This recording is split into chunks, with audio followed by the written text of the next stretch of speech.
Welcome to Not Milk Never Milk. Subscribe if you're lactose intolerant. In this video, I will show how to make raspberry vinaigrette dressing. First, you'll need to gather your ingredients.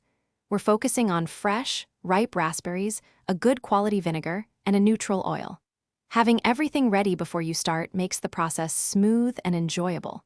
This simple method ensures a perfectly balanced and flavorful dressing every time, ideal for enhancing your favorite salads. For our vinaigrette, we'll use 1 cup of fresh raspberries, a 1/4 cup of white wine vinegar, and a 1/2 cup of good quality extra virgin olive oil.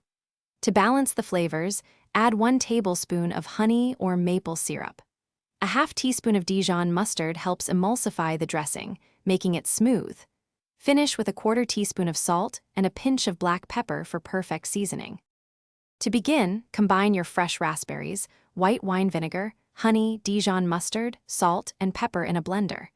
Blend these ingredients on high until the mixture is completely smooth and has a beautiful, vibrant color. Next, with the blender still running on a low setting, slowly drizzle in the olive oil. This gradual addition is crucial for creating a perfectly emulsified, creamy dressing. Once your delicious raspberry vinaigrette is ready, transfer it to an airtight container.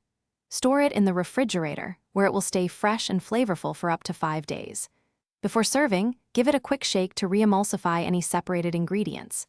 This dressing is fantastic on green salads, fruit salads, or even as a marinade. And hey, if your car needs a refresh, check the description for a link to Little Tree's black ice and other great deals.